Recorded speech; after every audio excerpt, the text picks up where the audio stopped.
자, 성령이 움직이시는 교회 세 번째, 벌써 시간입니다. 세 번째 초대교회의 특징은 성찬, 떡을 떼다입니다.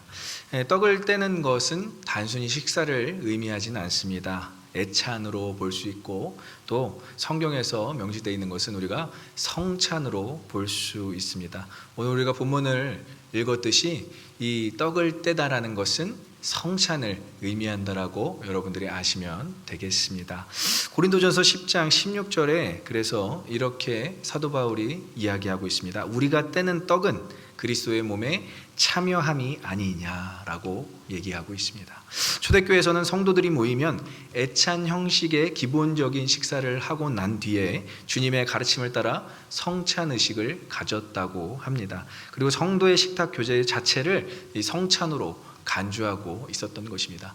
애찬은 말 그대로 사랑의 식탁 교제고요. 성찬은 거룩한 식탁 교제인데 이 애찬과 성찬이 동시에 이루어졌던 것이 바로 초대교회의 식탁 교제였다는 것입니다. 그래서 본문에 나오는 떡을 떼며라는 표현과 예수님이 최후의 만찬에서 제자들에게 떡을 떼어서 축사하신 후 그들에게 나눠 주었던 표현이 동일하게 쓰여지고 있습니다. 이 헬라어 단어로는 칼레세이라는 단어로 쓰여져 있는데 이 칼레세이라는 단어는 브레이킹, 영어로 브레이킹이고 이 브레이킹 한 것을 나누다까지가 칼리세이를 의미하고 있습니다. 그래서 떡을 떼어서 나눠줘서 그것을 먹는 것까지가 바로 성찬의 형식이라는 것이죠. 마태복음 26장 26절을 보면 이 성찬 예식, 예수님께서 최후의 만찬에서 떡을 떼어서 제자들에게 나눠준 장면이 자세하게 표현되어 있습니다. 그들이 먹을 때에 예수께서 떡을 가지사 축복하시고 떼어 제자들에게 주시며 이르시되 받아서 먹으라 이것은 내 몸이라 하시고, 즉 성찬은 그 성찬에 참여하는 것은, 그리고 떡을 떼어 그 떼어진 떡을 먹는 것은 그리스도의 몸을 먹는 것, 그리고 나 혼자만 그 그리스도의 몸을 소유하고 먹는 것이 아니라 나와 함께하는 성도들, 나와 함께하는 지체들도 그 떡을 먹는 것까지가 이 성찬 예식이라는 것입니다. 그래서 마지막 만찬은 오늘 이 마태복음 26장 26절에서 이야기했듯이 그들이 먹을 때에라는 이 시점이 중요합니다. 그들이 잠깐 먹고 나서 쉴 때에, 아니면 그들이 먹고 나서 후식을 이렇게 준비할 때가 아니라 그들이 먹는 중에, 먹을 때에 예수님께서는 갑자기 자신의 몸을 언급하시면서 이것을 먹는 사람은 나의 몸을 먹는 것이다 라고 이야기하는 것. 근데 이 분위기가 저희가 요즘 유행하는 말 있지 않습니까? 갑분싸, 갑자기 분위기를 싸하게 만드는 그런 예수님의 한마디였다라는 거예요. 예수님이 갑자기 식사 도중에 왜 그러시지? 왜 이렇게 식사 도중에 이렇게 분위기를 무겁게 만들지? 라고 생각할 수도 있었지만 이것은 이렇게 나눠질 수 없다라는 것. 이 식탁 교제에서는 애찬과 성찬이 함께 어우러졌다라는 것입니다. 그래서 성찬이 애찬에 떨어져 있을 수도 없고요, 애찬이 성찬에 떨어져 있을 수 없고요, 제자들이 먹는 중에, 먹을 때에 예수님께서는 성찬을 이루셨다라는 것을 볼 때에 우리의 식탁 교제 가운데서도 이 성찬이 이루어질 수 있구나라는 것을 알 수 있습니다. 초대교회 성도들은 모여서 식사를 할 때마다, 그러니까 매번 그들은 식사를 할 때마다 이렇게 예수님의 죽으심을 기념하면서 성찬을 행하였다고 오늘 본문에서는 이야기하고 있습니다. 자, 코로나 바이러스로 인해서 여러 가지 교회 행사들이 중단된 상황입니다. 많은 행사들을 할 수 없고요, 또 봄, 여름 정말 중요한 행사들이 많았지만 그런 교회 행사들을 전혀 할 수 없는 그런 시대가 왔습니다. 그 중에서도 예수 그리스도의 죽음의 의미를 상징하는 이 성찬식을 함께 못하는 것은 목회자인 저로서는 굉장히 슬픈 일인 것입니다. 특히 또 성도들도 그렇게 또 슬프게 생각할 수 있다는 것이죠. 제가 한국에 계신 저희 아버지와 통화하면서 아버지도 마찬가지로 그렇게 말씀하셨습니다. 30년 이상 목회를 하는데 이 교인들과 이제 어떻게 성찬식을 할 수 있을까라는 그러한 생각에 참 깊은 슬픔에 잠기고는 하신다고 저에게 말씀하셨습니다. 제가 작년에 담임 부임하고 제가 여러분들과 함께 유일하게 딱 한 번은 성찬식을 했던 것 같습니다. 저는 그때 너무 떨리고 설레었거든요. 저에게는 담임 목사로서 처음의 성찬식이었는데 그 성찬식이 처음이자 마지막이 될 줄은 몰랐습니다. 물론 이 코로나 시기가 조금 종식되면 여러분과 다시 성찬 예식을 할 수 있겠지만, 참 그렇게 성찬 예식을 다시 한번 성도들과 함께 할 수 없다라는 그 마음이 저에게는 굉장히 슬픔으로 찾아오는 것 같습니다. 그렇지만 그런 어떤 형식적인 예배 중에 드리는 그런 성찬 예식은 우리가 할 수 없어도, 초대교회처럼 매주 예배 때마다, 아니 매주 우리가 모이진 않아도 그래도 우리가 서로 대화할 때마다 이 성찬에 대한 참여의식과 마음을 가질 수 있다는 것을 오늘 본문은 이야기해주고 있습니다. 꼭 무언가 예식을 갖춰놓고 형식을 갖춰놓고 하는 게 이제 성찬이 아니라, 이 시대 때는 성찬에 대한 마음과 그 성찬에 대한 참여의식 그 자체가 중요하다는 것을 우리가 알 때에, 이 성찬은 이 기독교적으로 우리가 교회 안에서 정말 필요한 요소이구나 라는 것을 알 수 있고, 성도 간의 교제 가운데 더욱더 이것을 열심으로 하게 된다라는 것이죠. 그럼 초대 교인들이 왜 이렇게 성찬에 집착했는지, 왜 성찬을 이렇게 항상 예찬 때마다, 식탁 교제 때마다 이루었는지를 한번 알아볼 필요가 있습니다. 첫 번째는 예수님의 죽으심을 기념하기 위해서입니다. 이들은 기념할 게 그렇게 많지는 않았어요. 이들의 어떤 교회의 태동에서 예루살렘 그 지역에서 시작한 이 초대교회에서는 무언가 기념하는 것을 많이 두기보다는 정말 그 예수 그리스도만을 기념했다는 것입니다. 예수님의 부활, 그리고 예수님의 죽으심, 그 모든 것들을 기념하기 위해서 이 성찬 예식을 꼭 시행했다는 것입니다. 그래서 성찬은 우리가 잘 알고 있다시피 예수님을 기억하는 것, 예수님을 기념하는 것. 그래서 remembrance of me, 나를 기억하라, 나를 기념하라. 그 기념의 의식을 살리기 위해서 초대교인들은 성찬에 집중하였다는 것이죠. 그리고 더 나아가서 이 성찬은 주의 죽으심을 기억하는 것이잖아요. 주의 죽으심, 주님의 죽으심을 기억하는 것은 결국 우리의 모든 죄가 예수 그리스도부터 해결되었다. 그래서 이 성찬 예식을 할 때 저는 그렇게 생각합니다. 초대교인들이 막 거룩하게, 막 우리 오르간도 있고 피아노 반주도 있으면서 막 거룩하게 우리가 잔을 나누고 떡을 나누잖아요. 그런 성찬이 아니었고, 정말 이 성찬에서는 자유롭고 은혜롭게 우리가 주님의 몸을 먹고 주님의 피를 마시고 다시 우리 안에서 그리스도께서 사신 것을 경험하는 것, 그것이 성찬의 주된 목적이었다는 거예요. 그래서 두 가지, 예수님의 죽음을 기억하기 위해서고, 그리고 우리가 죄로부터 자유해짐을 기억하기 위해서 이 초대교회 성도들은 성찬 예식을 집중하였다는 거예요. 그리고 또 세 번째 목적이 있습니다. 죽으심으로 구원을 이루신 것을 전하기 위해서. 그러니까 이들의 성찬은 우리가 성찬한다고 드러내진 않았지만 그 성찬을 통해서 사람들이 궁금할 거예요. 너희들 뭐 해? 너희들 뭐 하는 거야 그게? 그 성찬에 대해서 궁금한 사람들이 그 성찬 예식을 보고 복음을 알게 되는 거예요. 그리스도의 몸을 저렇게 먹는구나, 그리스도의 피를 저렇게 형식화해서 마시는구나, 그들의 마음이 어떨까라는 궁금증이 증폭되면서 그들도 복음에 관심을 갖는다라는 것을 고린도전서 11장 26절에서 정확하게 표현해주고 있습니다. 한번 같이 우리가 읽어보겠습니다. 너희가 이 떡을 먹으며 이 잔을 마실 때마다 주의 죽으심을 그가 오실 때까지 전하는 것이라. 주님께서 재림, 다시 오실 때까지 전하는데 어떻게 전하느냐? 이 성찬으로 전할 수 있다는 거예요. 우리가 그분의 몸을 먹고 그분의 피를 마실 때마다 주의 복음이 전파되는 것입니다. 그것이 우리가 성찬을 해야 되는 바로 이유인 것입니다. 그래서 성찬이 행해지지 않는다는 것은 그분의 죽으심과 그 죽으심의 전파가 온전히 이루어지지 않는다는 것을 의미하고 있어요. 그래서 지금 성찬 예식을 못하는 교회마다 이거를 어떻게 이행할 수 있을까 정말 많은 고민들을 하고 있습니다. 그러므로 이 떡을 떼는 것, 성찬은 교회의 절대적 필수적인 요소임에 확실합니다. 초대교회 당시 이 성찬이 중요했던 것은 또 12명의 사도, 이 성찬 예식에 사실 참여한 사람은 12명 제자였거든요. 예수님의 제자들밖에는 이 성찬 예식에 그 실질적으로 참여한 사람들은 12명 제자밖에 없었어요. 그런데 예루살렘 교회, 이 마가의 다락방 교회는 3,000명이나 더해지는 그 숫자가 이제 증가되었습니다. 그런데 그들이 성찬에 참여했다라는 것은 다 한데 모여서 참여했다는 것이 아니라 각 집에서 그 성찬을 이루었다라는 것인데, 너무나 놀라운 것은 이 복음의 폐쇄성, 어떻게 보면 이 12명의 제자들만 갖고 있던 전유물이 될 수가 있었다는 거예요. 자신들만 그냥 갖고 있었던 이 성찬의 의미가 3,000명, 아니 더 많은 사람들에게 확장되기 위해서 그것을 허락해 주었다라는 것입니다.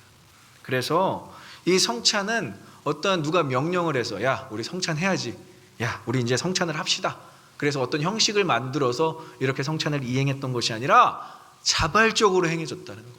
각 집에서 교인들이 자발적으로 예수 그리스도의 죽으심을 기념하기 위해서 스스로 행하였다라는 것입니다.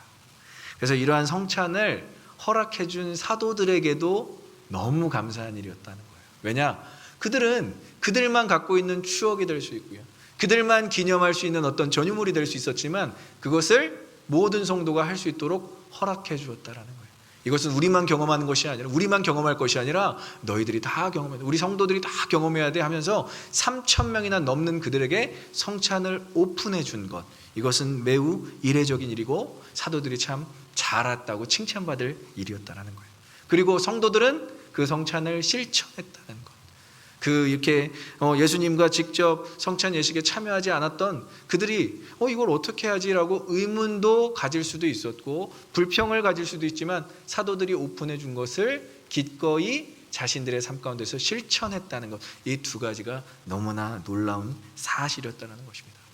그래서 예수 믿는 교인이라면 이 성찬 예식에 참여하는 것, 그리고 이 성찬 예식이 필요하다는 것을 정말 알고 깨닫고 그렇게 신앙생활 해야 하는 것입니다.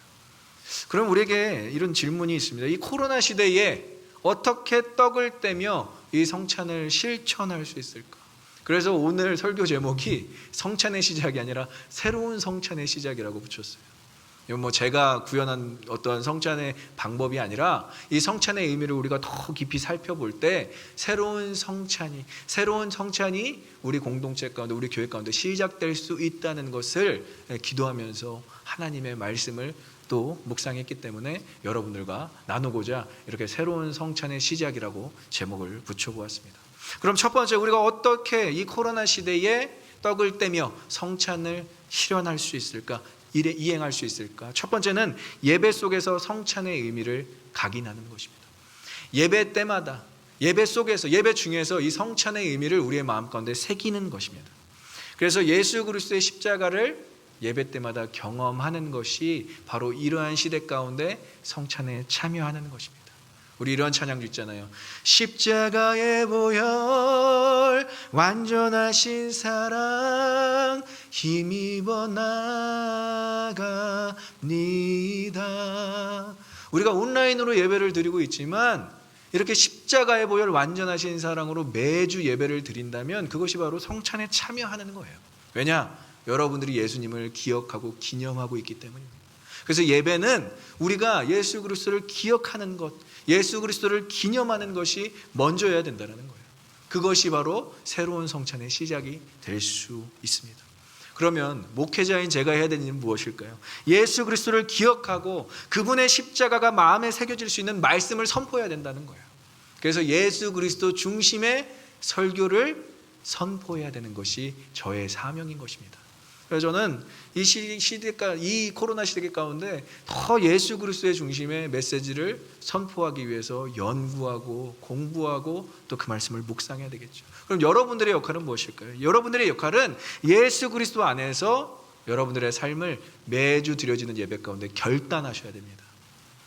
우리가 이 결단하는 그 작업이 이제는 어려워졌어요. 다 같이 모여서 함께 기도했을 때는 이 결단이 쉬웠는데 여러분들 막상 온라인으로 예배를 드리니까 이 결단 시간에 제가 뭘 하고 있는지 잘 모르는 거예요. 결단 찬양도 하고 결단 기도도 물론 하겠지만 이게 정말 잘 이루어질까라는 그런 걱정, 우려가 생기기도 합니다. 정말 갈라디아서 2장 20절 말씀처럼 내가 그리스도와 함께 십자가에 못 박혔나니 그런즉 내가 산 것이 아니요 오직 내 안에 그리스도께서 사신 것이라. 이것이 매주 예배 때마다 결단되어져야 하는 것, 이것이 새로운 성찬의 시작인 것입니다. 그래서 온라인 예배도 이렇게 예수 그리스도 중심의 예배가 드려져야 하는 것입니다. 그러나 지금 이 시대 가운데 그리스도의 성찬을 이루기 위해서 정말 많은 것들을 방법론적으로는 연구하고 노력할 수 있지만 우리가 한 가지에 좀 집중하자고요. 예수 그리스도의 중심의 예배를 드린다면 그것이 바로 새로운 성찬의 시작이 될 줄 믿습니다. 여러분들이 예배 때마다 예수 그리스도의 그 죽으심과 부활하심을 마음에 새기십시오. 그것이 바로 우리 공동체의 새로운 성찬의 시작이 될 줄 믿습니다. 두 번째는 소규모, 이제 소그룹 교제 속에서 예수 그리스도의 성찬을 실천할 수 있습니다.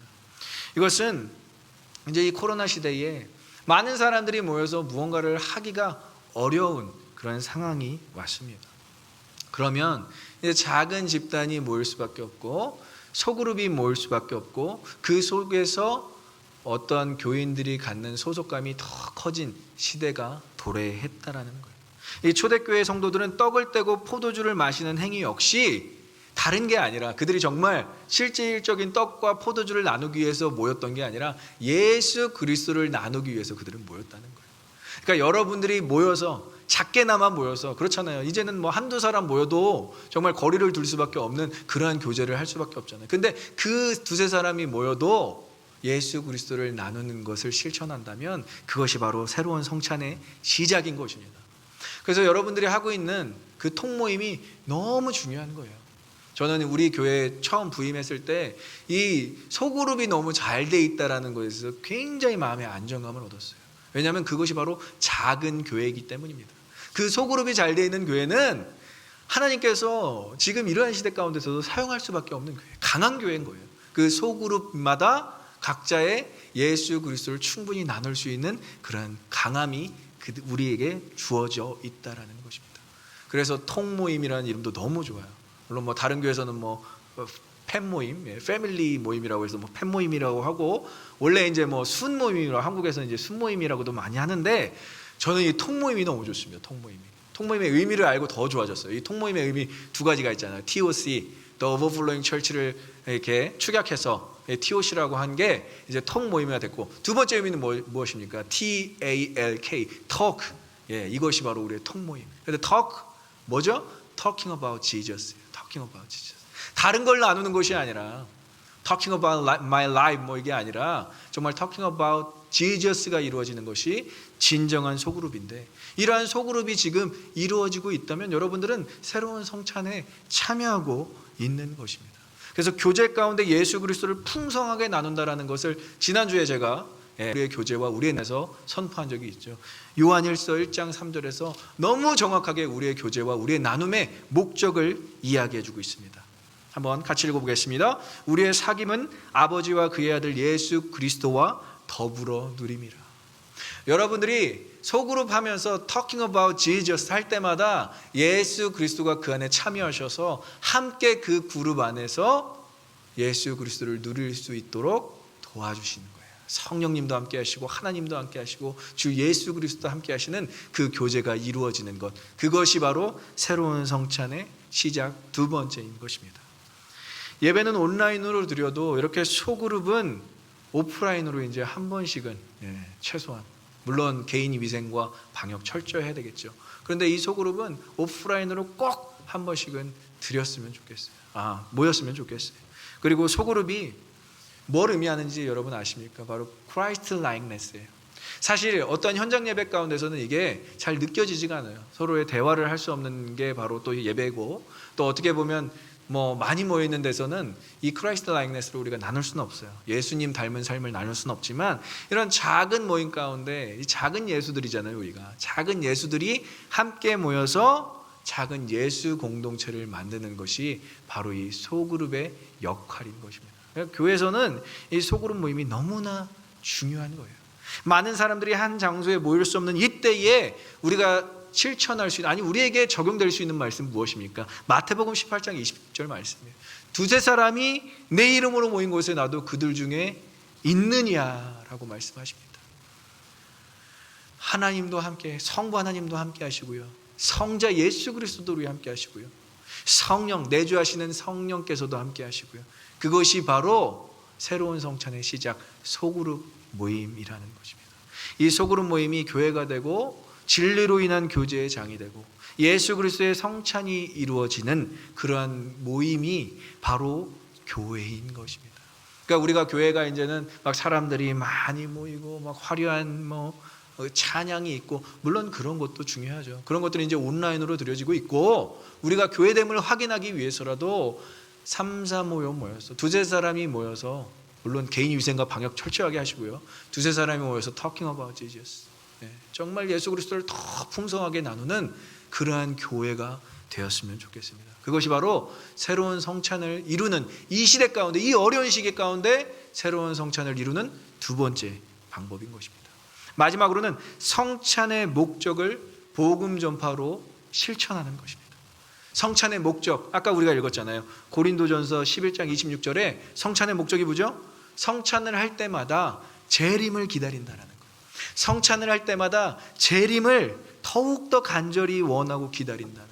그의 죽으심을 그가 오실 때까지 전파하는 것이 성찬의 목적이라는 것입니다. 그의 오심, 우리가 알 수 있겠습니까? 언제 오실지 모르잖아요. 그러면 우리가 그분을 그냥 기다리는 게 아니라 성찬을 하면서 기다린다는 거예요. 거룩한 식탁 교제를 하면서 그분을 기다리는 것. 그 거룩한 식탁 공동체를 통해서 우리가 예수 그리스도의 오심을 더욱더 확신하는 작업이 성찬을 이루는 것입니다. 그래서 예배와 소그룹 모임을 통해서 이제 이 예수 그리스도는 전파되고 있잖아요. 복음이 전파되고 있잖아요. 예배, 온라인 예배, 여러분들 자랑스럽게 생각했으면 좋겠어요. 우리 온라인 예배팀 또 이렇게 또 새로운 또 분들이 오셔서 함께 섬기고 있는데, 이 온라인 예배가 정말 준비되는 데는 놀라운 일들이 많이 일어납니다. 정말 생각지도 못했던 도움의 손길이 있고요. 정말 이게 가능한가? 이렇게 할 수 있을까라고 우리가 항상 어려움과 의심구름 거친 상태에서, 진짜 의심구름 껴있는 상태에서 시작하지만 그 모든 의심구름이 거쳐지고 정말 하나님께서 이게 원하시는 거야, 이게 right way구나, 지금은 복음 전파의 right way가 바로 온라인 예배구나 라는 것을 우리가 매주 경험하고 있습니다. 그럼 이 온라인 예배가 많이 링크돼야 되는 거예요. 정말 열심으로 준비한 이 예배가 많은 사람들에게 전파되어야 되는 거예요. 예배가 필요한 곳에, 예배가 필요한 개인에게 이 온라인 예배가 전파되어야 된다는 거예요. 그리고 소그룹 어떻게 시행할 수 있습니까? 한 명 한 명 또 초대할 수 있는 거예요. 정말 우리 애가 만약에 5사람이 모였다면 최대한 6사람까지는 가능하고, 만약에 더 적은 그룹이 있다면 그 그룹으로 초대해 줄 수 있는 거예요. 한 달에 한 번은 그래도 사람을 만나서, 한 달에 한 번은 대면을 하면서 예수 그리스도에 대해서 나눌 수 있어야 되지 않겠습니까? 그것이 너무나 두렵다면 정말 우리가 전화로라도 아니면 메신저라도 예수 그리스도를 계속 나누는 그런 영적 습관이 길러졌으면 좋겠습니다. 그래서 이 시대의 교회 존재 목적은 분명합니다. 목적대로 가면 흔들리지 않는다라는 거예요. 첫 번째 목적이 뭡니까? 예배인 거예요. 예배. 그 다음에 교제, 그 다음에 선교. 오늘 성찬의 이유와 성찬의 목적도 이 예배와 교제와 선교, 이 세 가지라는 거예요. 다른 목적이 존재하지 않아요. 그러니까 초대교회는 이 세 가지 목적으로 계속 전진했던 겁니다. 박해가 있더라도, 핍박이 있더라도, 죽음의 위협이 있더라도 이 초대교회는 이 세 가지 목표만 잡고 갔다는 거예요. 우리도 역시 마찬가지입니다. 이 코로나 시대 가운데 너무나 복잡하게 생각하실 거 없어요. 우리가 신앙생활을 하는 이유, 예배, 교제, 선교인 것입니다. 이것을 정말 코로나를 뚫고라도 이것을 실천했으면 좋겠어요. 예배 드려지기 힘들었으니까 예배 다 놓고, 예배 생활 다 안 하고, 교제하기 힘들었으니까 이제 안 보고 싶은 사람 안 보고, 선교하기는 더 힘들어졌으니까 선교지 위해서 아무런 관심, 이게 아니라는 거예요. 이 세 가지는 꼭 붙잡고 가야 되는 우리의 사명인 것입니다. 그래서 중요한 것이 있어요. 오늘 본문에서 굉장히 중요한 표현, 집에서 떡을 뗐다라는 거예요. 집에서 떡을 뗐다. 이것이 헬라어로는 이제 캇 오이콘이라는 단어가 있어요. 캇 오이콘. 자, 이것이 무슨 표현이냐면 at each house, 각자의 집에서, 각각의 집에서 이 성찬이 이루어졌다는 거예요. 교회에서 이루어지지 않았고요, 많은 사람들이 모이는 곳에서 이루어지지 않았고요, 가정에서 이루어졌다는 거예요. 부부가 둘이 있더라도 둘 사이에서 성찬이 이루어졌고요, 한 사람도 가정이라 볼 수 있으면, 내가 그 가정 안에서 머물러 있다면 한 사람도 가족 구성이기 때문에 나 스스로도 떡을 떼면서 예수 그리스도를 묵상할 수 있다는 것. 그런데 더 좋은 것은 정말 우리가 만날 수 있을 때 만나서 가족 공동체를 이룰 뿐만이 아니라 떡을 떼면서 예수 그리스도를 나누는 것 자체가 이 초대교회에서부터 시작되었다라는 거예요. 초대교회라고 뭐 이것을 시작하기가 쉬웠을 것 같습니까? 절대 아니에요. 왜냐하면 성찬은 기존 유대교 회당의 예배 형식이 아니었기 때문에 이들이 이런 것들을 한다라는 것은 정말 어떻게 보면 유대교를 거스르는 일이었다라는 거예요. 야, 니네 왜 집에서 이상한 짓 해? 하고 유대교인들에게 박해를 받을 수도 있었고요, 원망을 들을 수도 있었는데 초대교회들은 그 모든 그 문화에 앞서서 자신들의 성찬을 먼저 이행했다라는 것입니다. 그래서 이 성령이 움직이시는 교회 여러분 시리즈에서 세 번째잖아요. 그런데 이것은 순서가 있지 않아요.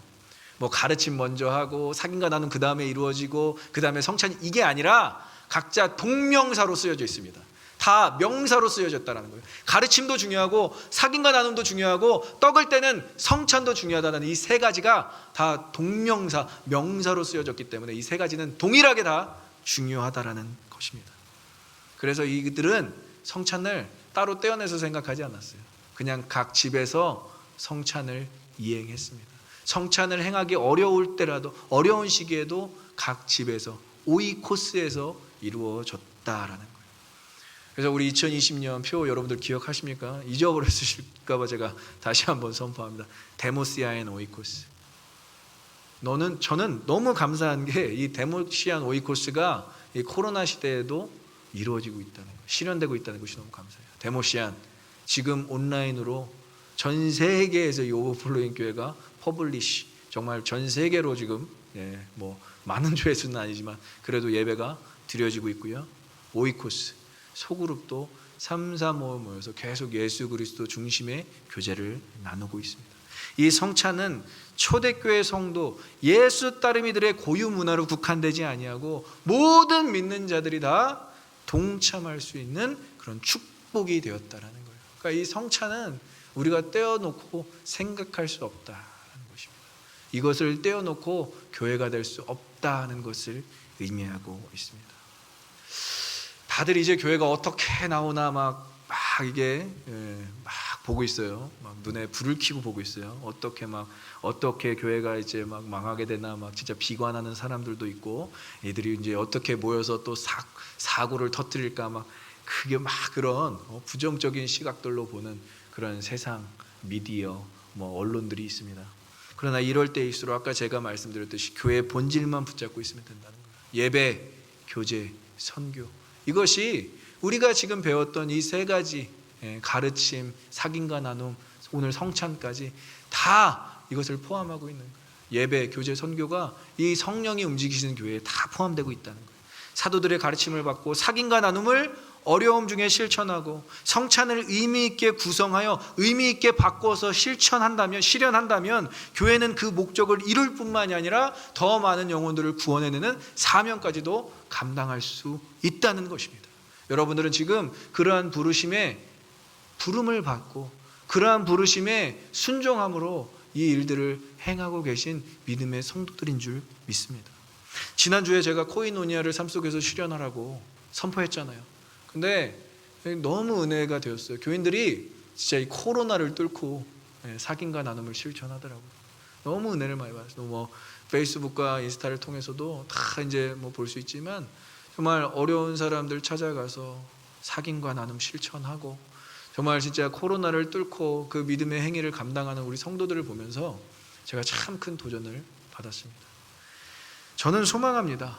이 시대 교회가 이 어려운 시기를 초월하여서 예배와 교제 그리고 선교 사명까지도 온전히 감당해낸다면 하나님께서 정말 칭찬하시는 교회가 될 거예요.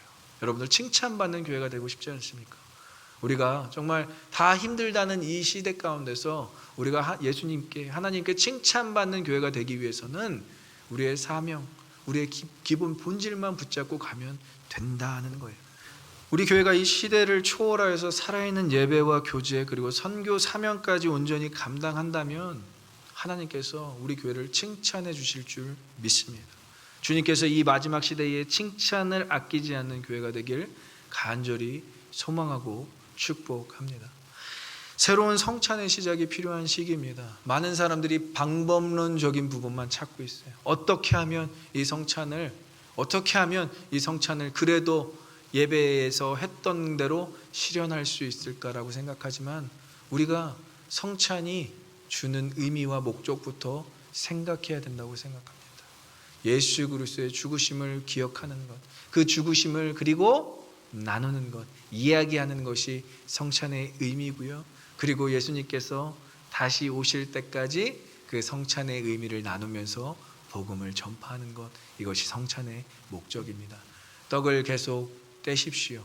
우리의 떡을 뗄 수 없을 때가 올지라도 주님께서는 우리와 함께 하시고, 주님께서 먼저 그 떡을 떼어 주셨기에 우리가 그리스도의 몸과 그리스도의 피를 받은 사람들이라면 지금도 그리스도의 몸과 그리스도의 피를 떼어 줄 수 있는 사람들인 줄 믿습니다. 그 사명 감당하시고 오늘도 힘차게 주님과 살아내시는 저와 여러분 되시길 간절히 소망하고 축복합니다. 기도하겠습니다.